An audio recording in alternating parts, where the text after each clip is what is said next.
დღეს ივნისში საქართველოში საკანონმდებლო ვითარება არის ისეთი მაუწყებლობის შესახებ კანონში ცვლილება მესამე მოსმენით ხო ჩართოთ კენჭისყრის რეჟიმი. 85 მომხრენური წინააღმდეგი კანონი მესამე მოსმენით მიიღებულია.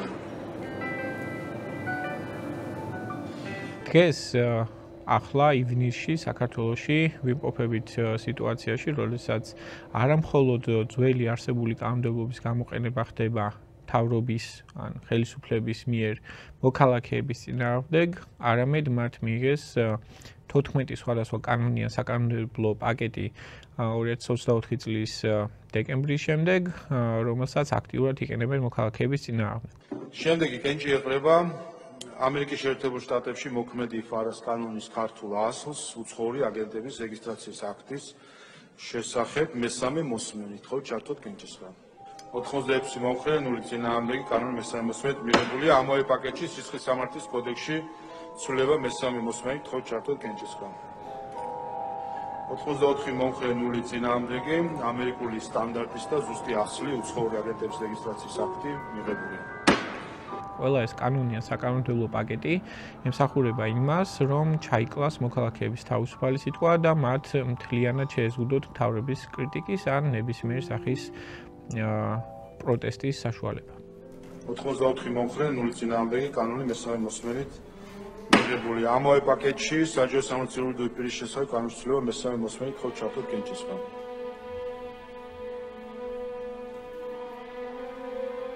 85 მომხრენური წინააღმდეგი კანონი მესამე მოსმენით მიღებულია. ამავე პაკეტში განათლების ხარისხის განვითარების შესახებ კანონის ცვლილება მესამე მოსმენით ხო ჩართოთ კენჭისყრა.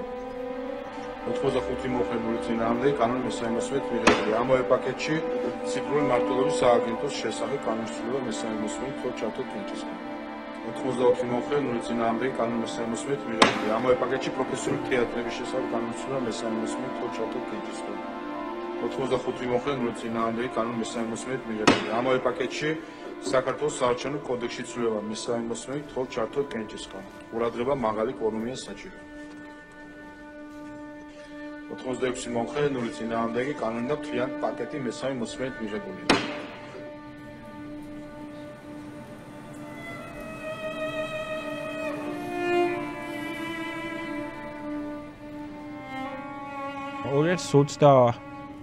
ორი წლის სექტემბერი არის თარიღი, როდესაც ტელეკომპანია იმედმა პირველად გაუშვა სიუჟეტი მდიდარ NGO-ებზე. გავლენის აგენტები არიან უცხოეთიდან დაფინანსებული იმ ორგანიზაციის წარმომადგენლები, რომლებიც ნებსით უნებლიეთ ანტისახელმწიფოებრივ საქმეს ემსახურებიან. მაგალითად, ეჭქვეშ აყენებენ მნიშვნელოვანი დარგოების გარეშე ჩატარებულ არჩევნებს. ებრძვიან და უსამართლოდ ილაშქრებენ ქვეყნის ძლიერი ინსტიტუტების წინააღმდეგ. და ამას მოყვა შემდეგ ნახევარწლიანი ვირტუალური კამპანია იმის შესახებ, რომ სამოქალაქო სექტორში, მედიებში და არასამთავრობო ორგანიზაციებში არიან ვიღაცა მდიდარი ადამიანები, რომლებიც ცდილობენ რაღაცა საშიში რაღაცების გაკეთებას და ამისთვის საჭირო არის გამჭვირვალობა. საქართველოში დიდი ხანია ამბობენ, რომ ამერიკასთან ერთად ევროპიდანაც შემოდის დიდი ფული საქართველოში არეულობის დასაფინანსებლად. ამერიკის ახალი ადმინისტრაციის პირობებში ეს მიდგომა შეიცვალა, თუმცა ევროკავშირი ჯერ კიდევ ძველ ტრადიციას აგრძელებს. მოძრაობამ ხალხის ძალა უცხოური გავლენის გამჭვირვალობის შესახებ პარლამენტში ახალი კანონის პროექტი დაარეგისტრირა. გურამ აჯარაშვილის განცხადებით, ინიციატივა უცხოური დაფინანსებით მოქმედი ორგანიზაციების საქმიანობას შეეხება. ამას ლოგიკურად მოყვა ის, რომ 2023 წლის 14 თებერვალს დაინიცირდა პირველი რუსული კანონი, რომელიც საბოლოოდ ვერ მიიღეს, მაგრამ ეს კანონი საბოლოოდ მიიღეს ვეტოს დაძლევით. კენჭი ეყრება თავდაპირველად ვეტოს უცხოური გავლენის გამშვების შესახებ საქართველოს კანონზე საქართველოს პრეზიდენტის მოტივირებული შენიშვნებით ხო ჩართოთ კენჭისყრის რეჟიმი. 84 მომხრე 4 წინააღმდეგი კანონი მიღებულია.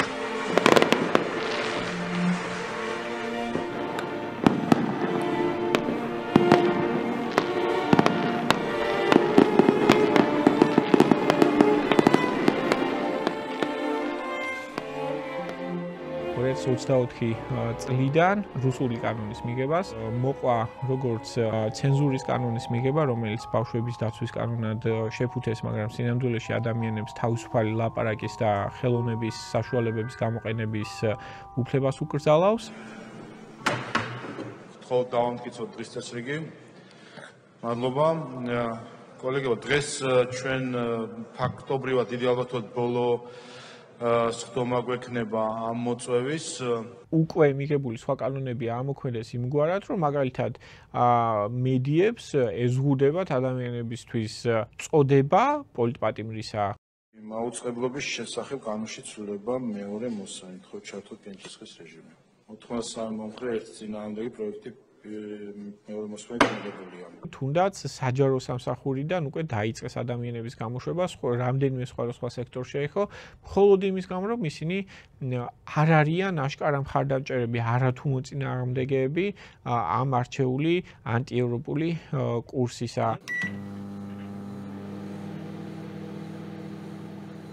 კოლეგებო, ახლა შესვენება გამოვაცხადოთ 4 საათამდე და მესამე მოსმენების კომიტეტები ჩატარდება, 45 წუთი დააგლდება ბიუროს ხდომა, 4 საათზე განვაახლოთ პლენარული ხდომა და მალევე იქნება კენჭისყრები. შესვენება 4 საათამდე.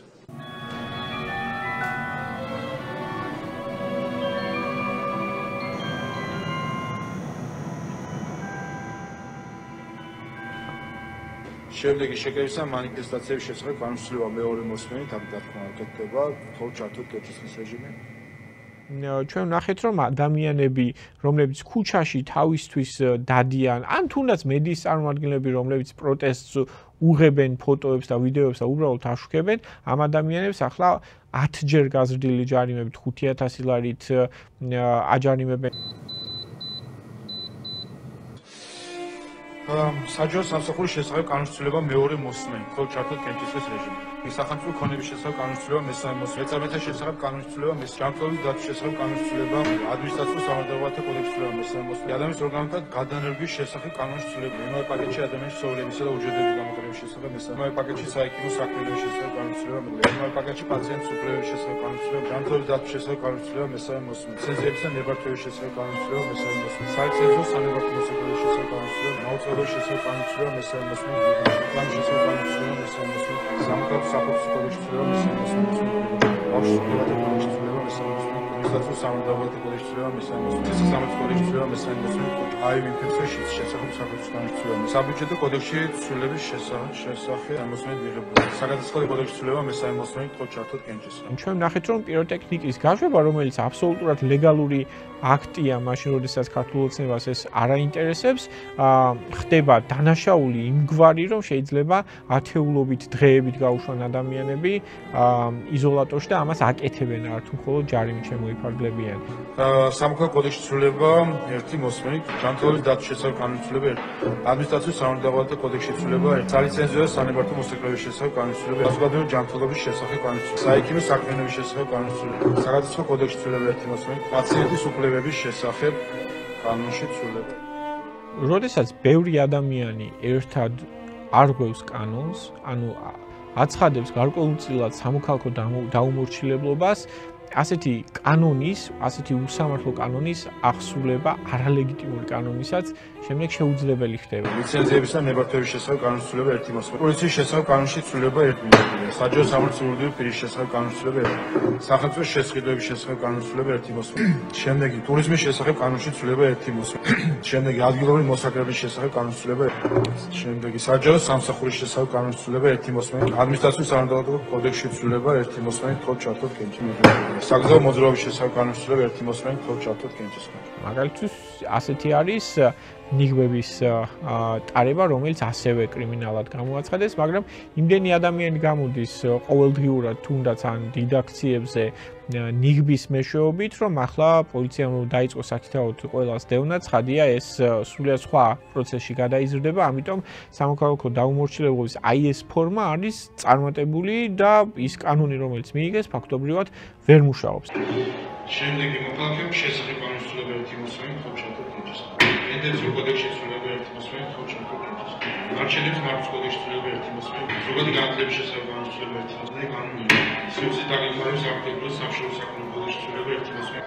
საქართველოს საინვესტიციო ბანკის შორის ფინანსური ხელშეკრულების ნათლები ცვლილება. ნაპირის პროექტი საქართველოს აზიის განვითარების ბანკის შორის დაფინანსების შეთანხმების ათვისების შესახებ ხო ჩამოთოთ კენჭის.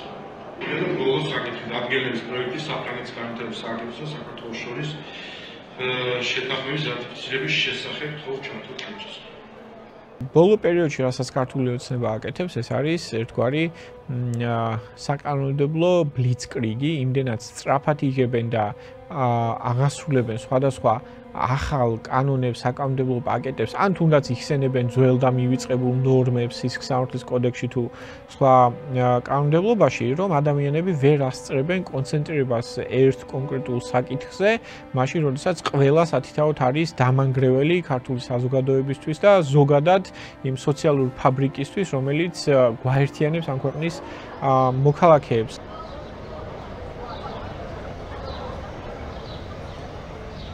მედიის კანონზე გაბრაზდეს ადამიანი, ჯარიმები რო გაიზარდა იმაზე გაბრაზდეს, პატიმრობის ვადა რომ გაიზარდა იმაზე გაბრაზდეს, თუ მაგერ ფარას გამო რომ ეხლა შეიძლება აგენტად რეგისტრაცია მოითხოვონ, თუ რაზე გაბრაზდეს საერთოდ ეს სწრაფი ცვლილებები, იქ საბოტაჟზე გამოძიების დაწყება და ასე შემდეგ ტოვებს ადამიანებს დათრგუნულს, ისინი ვერ ხვდებიან რაზე შეიძლება კონცენტრირდნენ და მთავარი მტერი, რომელიც საკანონმდებლო აქტია.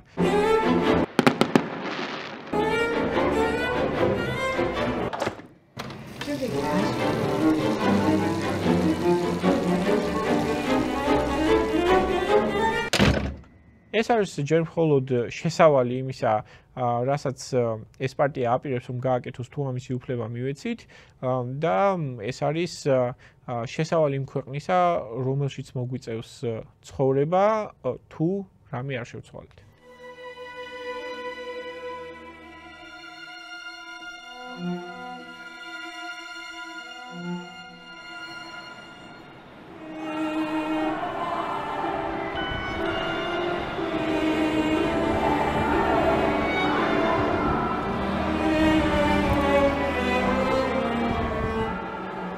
მიუხედავად ამ კატასტროფული ოდენობისა შემზღუდავი და რეპრესიული კანონების, რომლებიც ადამიანების დაჭერას, ციხეში გაშვებას, დაჯარიმებას, სულის ამოხუთვას ლამის ითვალისწინებს, წინააღმდეგობა გრძელდება, შეუძლებელი არის ქუჩებში გავლა ხოლმე ისე, რომ სიბრაზის აშკარა არსებობა არ შეინიშნებოდეს.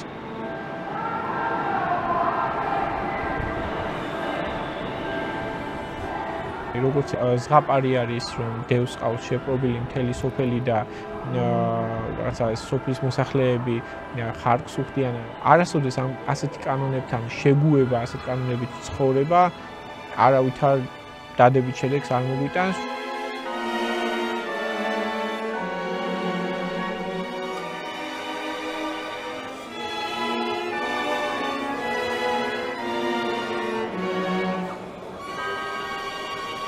ხელს ქვეყანას აზრის ქონის უფლებას გვიკრძალავენ, ერთმანეთთან ლაპარაკის ან ერთმანეთთან გაერთიანების უფლებას გვიკრძალავენ.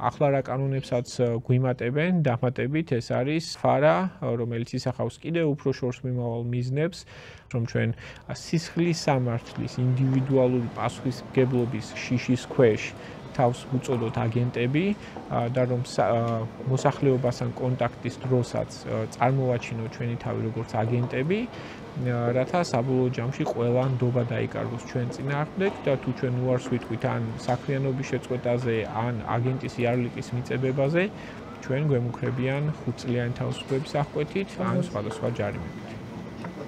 ხშირად მესმოდა ეს ყოველ დასაწყისია, კიდევ უფრო მნიშვნელოვანი ამბები ხდება. ახლა კი საქმე იქამდე მივიდა, რომ ერთმანეთის მიყოლებით იღებენ ძაფები. მათ ძაფები გასაწყვეტია. ძალიან სუსტი. რუსული კანონი ითვალისწინებდა ადმინისტრაციულ პასუხისმგებლობას და ორგანიზაციულ პასუხისმგებლობას. ანუ მაქსიმუმი რის გაკეთება შეეძლოთ ამ დროს ეს იყო ორგანიზაციების გაკოტრება ხელოვნურად ჯარიმების გამოწერით და საბოლოო ჯამში ისეთი ფორმით ლიკვიდაცია, როგორც ეს რუსეთში მოხდა. მაგრამ ისევე როგორც იქ, აქაც ჩვენ გვექნებოდა გასაჩივრების სხვადასხვა გზები იმისთვის, რომ მინიმუმ გადაგვევადებინა ამის მოხდენა.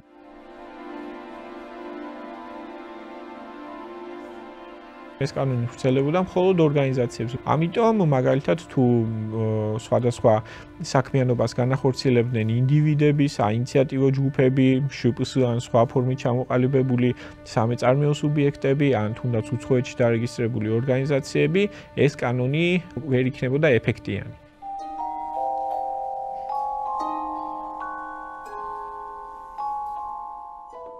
ამიტომ ახლა ახალ რუსულ კანონში ესე რომ ვთქვათ, რომელსაც ფარას უწოდებენ, თუმცა საერთოდ არ არის გადმოღებული აქ ის სამართლებრივი გარანტიები, რომელიც ნამდვილ ფარაში წერია. აქ მითითებული არის, რომ ის ვრცელდება ყველაზე, თუნდაც ფიზიკურ პირზე, თუნდაც შპს-ზე, თუნდაც ჩვეულებრივ არასამეწარმეო ორგანიზაციაზე, ყველაზე, ვინც საქართველოში რაიმე ფორმით საქმიანობას აპირებს. კენჭი ეყრება ამერიკის შეერთებულ შტატებში მოქმედი ფარას კანონის ქართულ ასლს უცხოური აგენტების რეგისტრაციის აქტის შესახებ მესამე მოსმენით. ხო, ჩართოთ კენჭისგან.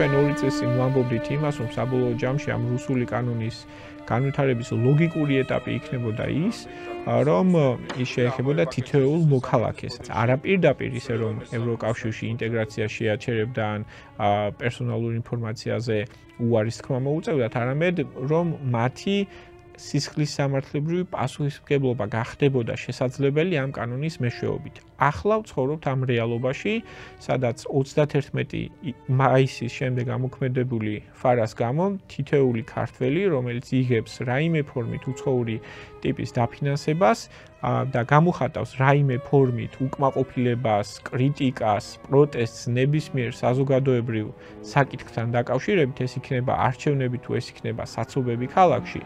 შესაძლებელია, რომ მოსთხოვონ ან კანონში დარეგისტრირება, ან დაემუქრონ სისხლის სამართლებრივი პასუხისმგებლობით.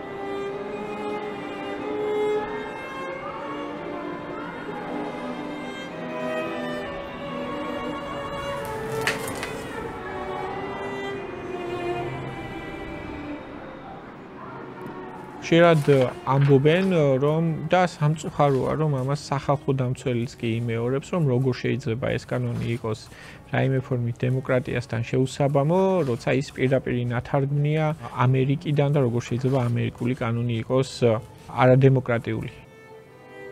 ერთი არ არის პირდაპირ თარგმანი, მათ შეცვალეს მნიშვნელოვანი ცნებები, როგორც არის მაგალითად პოლიტიკური პროპაგანდა. ეს ტერმინი კანონში გააჩინეს მაშინ, როცა ის ამერიკულში არ მოიძევება.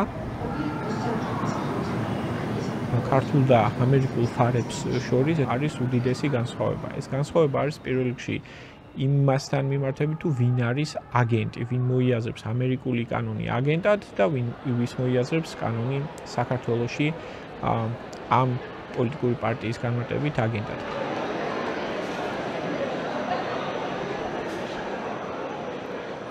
ამერიკაში იმისთვის, რომ აგენტად დარეგისტრირება მოგთხოვონ, საჭირო არის არა მხოლოდ ის, რომ შენ იღებდე უცხოურ დაფინანსებას და ეწეოდე პოლიტიკურ საქმიანობას ან აშუქებდე პოლიტიკურ სიახლეებს, არამედ ასევე აუცილებელი არის ის, რომ შენ ამას აკეთებდე არასაკუთარი საწესდებო მიზნებით, არასაკუთარი ინიციატივით ან არასაკუთარი სარედაქციო დამოუკიდებლობით, არამედ სხვისი მითითებით ან სხვისი ინტერესების სასარგებლოდ.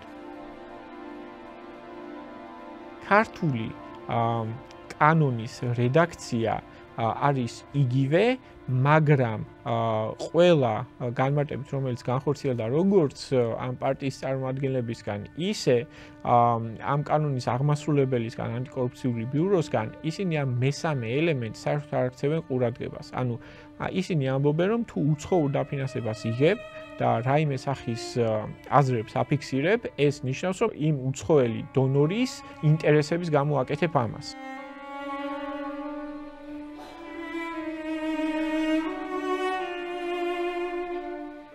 ისინი იყენებენ ჩვენთან 1930-იან წლებში მიღებული ფარას შინაარს და არა იმ ფარას შინაარს, რომელიც ახლა ამერიკის შეერთებულ შტატებში მოქმედებს, რომლის შინაარსიც დავიწროვებულია როგორც იუსტიციის დეპარტამენტის, ისე სასამართლო გადაწყვეტილებებიდან გამომდინარე.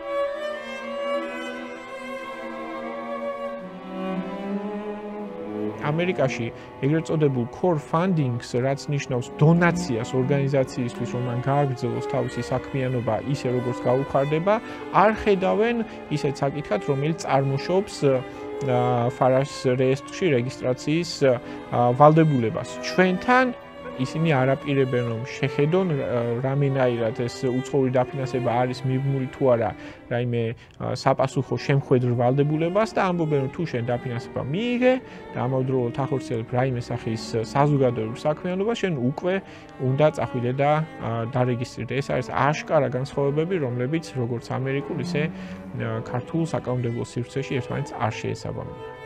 კანონი ნათელს ქმნის გავლენის წყაროებს, რომლებიც ქმნიან საზოგადოებრივი აზრის და პოლიტიკას. საუბარი არ არის ხმების ჩახშობასა და ან საერთაშორისო თანამშრომლობის შეზღუდვაზე. პირიქით, მეტიც საინფორმაციო შეხვედრებზე, რომელიც რაჟდენ კუპრაშვილმა ანტიკორუფციული ბიუროს ხელმძღვანელმა გამართა, მან თქვა, რომ საერთოდ არ აინტერესებს და არ დაინტერესდება იმით კონკრეტული შეხედულებების გამოთქმა, საზოგადოებრივი საქმიანობა ხორციელდება კონკრეტული დაფინანსების გამო, თუ საერთოდ არ არიან ერთმანეთთან კავშირში. ეს ნიშნავს იმას, რომ ის გეგმავს და იმედი ამას მხოლოდ მუქარი სახით ამბობს, თორემ ეს კანონში საერთოდ არ წერია, გაავრცელოს კანონი და ფარაში რეგისტრაცია მოსთხოვოს ისეთ ადამიანებსაც, ვინც მაგალითისთვის მუშაობს როგორც დიზაინერი უცხოურ ორგანიზაციაში, ის იღებს ასეთ თანხას და ამავდროულად Facebook-ზე რაღაც პოსტს წერს საზოგადოებრივ საკითხებთან დაკავშირებით.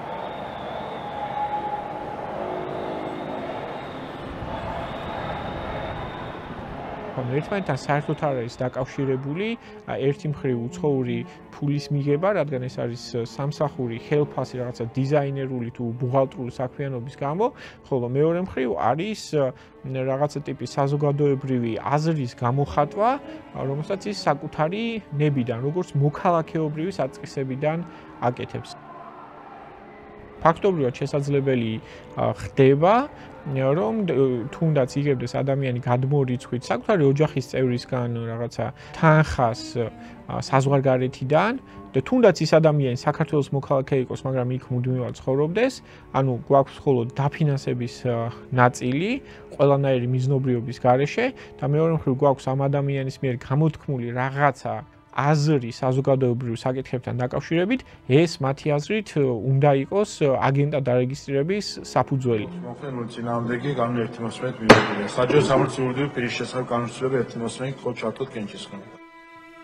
ერთ-ერთი კანონი, რომელიც მათ მიიღეს წინა წლის დეკემბერში, შეეხებოდა საჯარო სამსახურის გარანტიების სრულ განადგურებას. დღეს უკვე შესაძლებელია და მიმდინარეობს კიდევაც საჯარო მოხელეთა სრული წმენდა ყველანაირი რაცა საფუძვლების მითითების გარეშე და რა კი ისინი იმორჩილებენ და პარტიულ სამსახურად სურთ გადააქციონ მთელი საჯარო სამსახური, ახლა ისინი გადმოდიან სამოქალაქო სივრცეზე და სურთ, რომ სამოქალაქო სივრცეშიც აზრის ან კრიტიკის ნებისმიერი ფორმით გამოხატვა დაექვემდებაროს ისეთი ფორმის რაღაცა ცენზურას და რეპრესიულ პასუხებს, როგორიც იქნება აგენტების რეესტრში რეგისტრირება ან რაიმე სხვა. იმ სუბიექტებისთვის, რომლებიც თავს აარიდებენ რეგისტრაციას, გათვალისწინებულია შესაბამისი ადმინისტრაციული ჯარიმები. ამ კანონის მიღების მთავარი სუბიექტები ცხადია ის ადამიანები არიან, რომელიც რაიმე ფორმით კონტრაქტის, სახელფასო შრომითი თუ მომსახურების ხელშეკრულებით დაკავშირებულები არიან ევროპულ და ამერიკულ ქვეყნებთან. თუმცა საინტერესოა, რომ მაშინ, როდესაც ანტიკორუფციული ბიურო ცდილობდა, რომ ეს ვალდებულება გაევრცელებინა საელჩოებზეც, აგენტის და ზოგადად ამ კანონის ასეთმა განმარტებამ ყველაზე მეტად აზერბაიჯანის ელჩიც კი გაანაწყენა.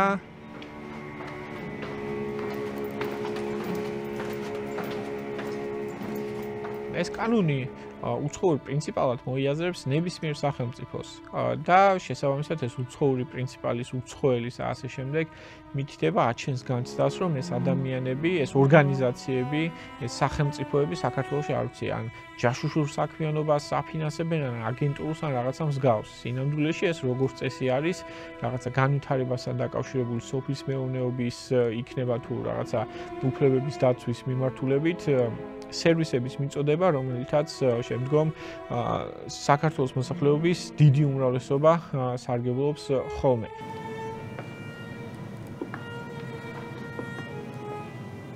რასაც ამბობენ ამ კანონის პროტაგონისტები და მხარდამჭერები არის ხოლმე ის, რომ ის რუსეთსაც ეხება და რა განსხვავება ამერიკა გააკეთებს, ამერიკა დააფინანსებს საქართველოში რაიმე აქტივობას თუ რუსეთი. სინამდვილეში რუსეთი საქართველოში ღიად არაფერსაც არ აფინანსებს, რუსეთი საქართველოში ნამდვილ ჯაშუშურ და აგენტურულ ქსელებს აგებს და ამის მეშვეობით ოპერირებს, ამიტომ ამ კანონმა რუსეთს რომ რაიმე პრობლემა შეუქმნას, ფაქტობრივად გამორიცხულია.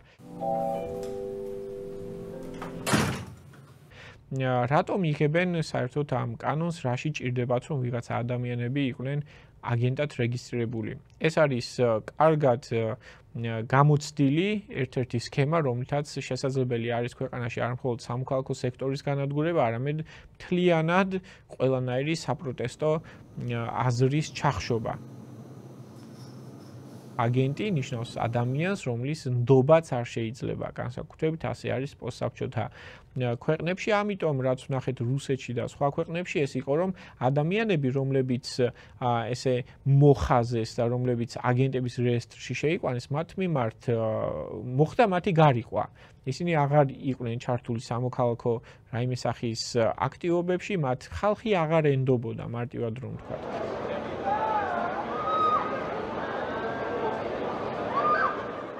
გარდა ამისა, მნიშვნელოვანი არის ის, რომ თუ ადამიანები ფიქრობენ დღემდე დარეგისტრირდნენ თუ არ დარეგისტრირდნენ. მნიშვნელოვანია ვიცოდეთ, რომ რეგისტრაცია, მე რა დავრეგისტრირდი აგენტად, ხო? ეს დასასრული არ არის, ეს არის დასაწყისი. იმ ადამიანებს, ვინც რეგისტრირდებიან, შემდეგ უჩნდებათ დამატებითი ვალდებულებები, რომელიც შესაძლოა ცხოვრების ბოლომდეც გაყვება.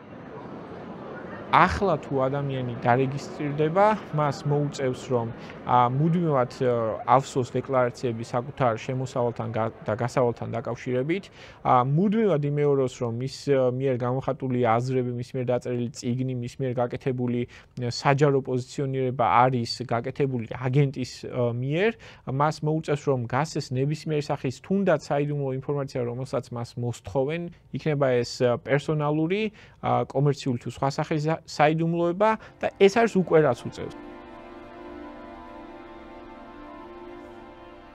მაგრამ ამის მიღმაც ადამიანებს, რომლებიც თავიანთ თავს მოიაზრებენ აგენტად და ჩაეწერებიან ამ რეესტრში, შემდგომში უჩნდებათ ხოლმე კიდევ დამატებითი ვალდებულებები, დამატებითი შეზღუდვები, როგორც არის ისეთი, რომ ისინი არ ასწავლიდნენ უნივერსიტეტებში, არ ასწავლიდნენ სკოლებში, არ ასწავლიდნენ ბაღებში, მათ არ მიიღონ არჩევნებში მონაწილეობა პასიური საარჩევნო უფლებით, ვერ იქნებიან შესაბამისად არჩეული ვერც ერთ თანამდებობაზე.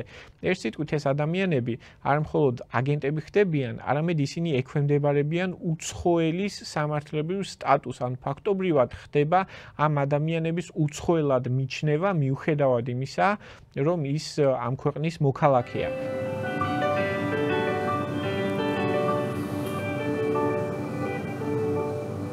როდესაც პოლიციაში ვრეკავთ ამ დროს ვატყობინებთ დანაშაულს, რომლითაც ზიანი მიადგა ვიღაცას. ამ შემთხვევაში ჩვენ დასმენით გთხოვენ რომ შევატყობინოთ ინფორმაცია ბატონ რაჟდენს იმის შესახებ, რომ ვიღაცამ გაბედა მთავრობის კრიტიკა. ეს არის ორი ერთმანეთისგან აბსოლუტურად განსხვავებული საკითხი და სწორედ ეს მეორე არის ის საკითხი, რომელსაც არეგულირებდა მათ შორის მაშინდელი საბჭოთა კავშირის სისხლის სამართლის კოდექსის 58 მუხლი. ეს ამ მუხლს სამშობლოს ღალატი ეწოდებოდა, არ არის გასაკვირველი რომ ახლა ამ პარტიამ ეს მუხლიც დააბრუნა სისხლის სამართლის კოდექსში. ამავე პაკეტში სისხლის სამართლის კოდექსში ცვლილება მესამე მოსმენით თქო ჩართო კენჭისგან. და მაშინდელი სამშობლოს ღალატის ერთ-ერთი გამოხატულება, ამ მუხლის შემადგენელი ერთ-ერთი ნაწილი ქმედება იყო ანტისაბჭოთა პროპაგანდა, რაშიც ითვლებოდა ნებისმიერი სახის კრიტიკა მაშინდელი მთავრობის წარმომადგენლების ან ზოგადად ხელისუფლების მიმართ. ამ დანაშაულისთვის მაშინ იყო 10 წლიანი გადასახლება ან თუნდაც დახვრეტა, ზედაზღვარს სხვა შორის გადასახლებას არ ჰქონდა და ახლაც როგორც ჩანს ისინი აპირებენ რომ აი ამ დანაშაულისთვის ბრჭყალებში დანაშაულისთვის, რასაც ქვია ხელისუფლების კრიტიკა, ადამიანები 10,000 ლარით დააჯარიმონ ან 5 წლით გაუშვან ციხეში. სიძულვილის მხარდაჭერაში ქვეყნის პირველმა კანონმდებელმა ევროკავშირის ელჩი ამხილა. შალვა პაპუაშვილმა პაվել ჰერჩინსკისთვის გაგზავნილი 2 წელი მოიყვანა მაგალითად რომელშიც ევროკავშირის ასევე ანტისაბჭოთა პროპაგანდად ითვლებოდა შეგიძლია გაგელანძღა შენი მეზობელი და ეს მაქსიმუმ ხულიგნობა ყოფილიყო, მაგრამ თუ პარტიის წევრს გალანძღავდი, ან საერთოდ შეაგინებდი, ამაზე უკვე შემოდიოდა ეს 58 მუხლი და ამ მუხლით უკვე შესაძლებელი იყო 10 წლიანი გადასახლება ან უარესი.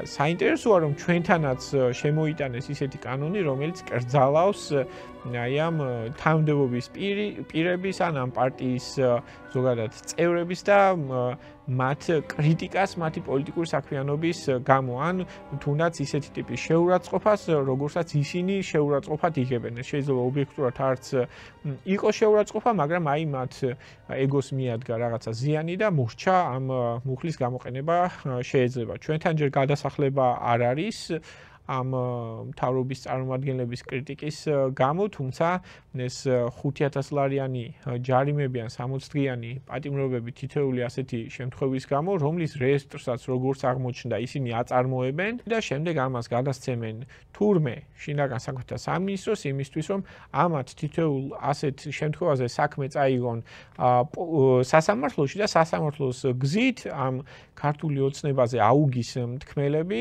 ან დააჯარიმონ 5,000 ლარამდე, ან კიდევ ციხეში გაუშვან 60 დღით.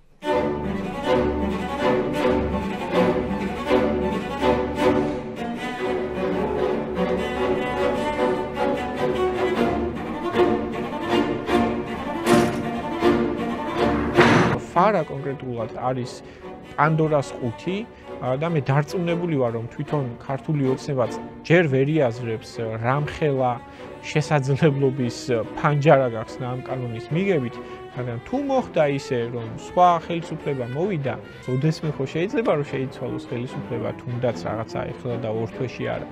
ფარას გამოყენება შეიძლება უამრავნაირად, ისევე როგორც მაგალითად ახლანდელი ეს ქართული ოცნება იყენებს წინა ხელისუფლების ინსტრუმენტებს. ფარას გაუქმება როგორც ასეთი შეიძლება საერთოდ არ იყოს საჭირო. შეიძლება ერთი სიტყვა შეიცვალოს უცხოური ჩანაცვლელი სიტყვით რუსული და ამ შემთხვევაში უკვე არავითარ დემოკრატიულ საწყისებთან პრობლემა ამ კანონს აღარ ექნება, რადგან რუსეთთან გვაქვს ისეთი დამოკიდებულება, როგორიც გვაქვს.